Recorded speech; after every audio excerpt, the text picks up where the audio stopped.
In free agent news around the NBA, Tony Allen has agreed to a one-year deal with the Pelicans, while the Nets signed Tyler Zeller.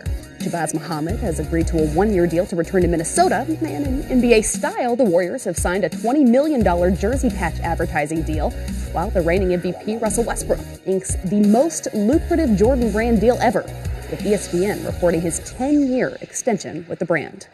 So let's play a game, shall we? 36 days until actual games are played, but this offseason we've been anything but off. So we're going to examine some of those storylines, and you, Sekou, are going to tell me if you are buying it or selling it. Let's get it. Pretty simple. Are there cracks in the reigning champion Golden State Warriors chemistry? Here's our finals MVP and Nike brand rep, Kevin Durant. Shoe companies have a real big influence on where these kids go. So nobody wants to play in Under Armours, I'm sorry. Like, the top kids don't, because they all play Nike. Have you talked to Steph about this? Nah, but come on, man. Everybody knows that. Nobody don't want to say nothing. Uh-oh. Well, here's what Stefan Curry had to say. I told him that he has a certain opinion based on his experience growing up in the Nike business when it comes to what I'm trying to do with Under Armour and what the Curry brand means and what Under Armour basketball means. That statement does not ring true at all. Sekou, are you buying or selling that the Warriors' chemistry is on the rocks? Look, I'm not buying anything about any upset chemistry in that locker room. And I would tell Kevin Durant, there are a lot of young kids who play in Under Armours and who are watching Steph and kind of taking cues from Steph. I got a teenager who plays little AU basketball.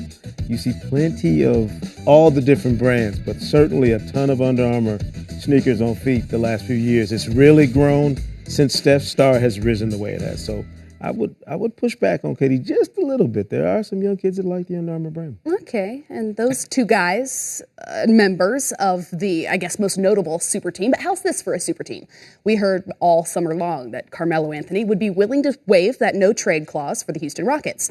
So how about James Harden, Chris Paul, and Melo all playing pickup ball? Are you buying or selling these three as the West next super team? Listen, I'm buying whoever is shooting these videos this summer. I am a fan of this guy or lady, whoever is getting this kind of access to watch all these workouts. Fantastic stuff. But I am definitely, buying into the prospect of these guys joining forces. It's clearly something that's been out there. I think they would be an unbelievably interesting trio in a league filled with super teams and different groups of guys getting together. This is three that I don't know that we'd have put together.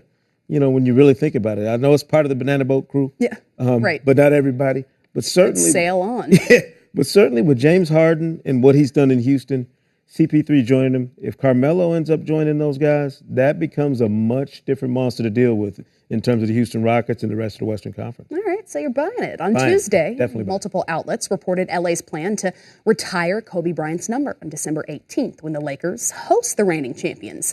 Then, following months, if not years, of debate, ESPN's Ramona Shelburne reported that both number 8 and number 24 would be retired. So let's compare, shall we? If you look at the numbers, it's actually nearly impossible. Are you buying or selling this double-digit retirement?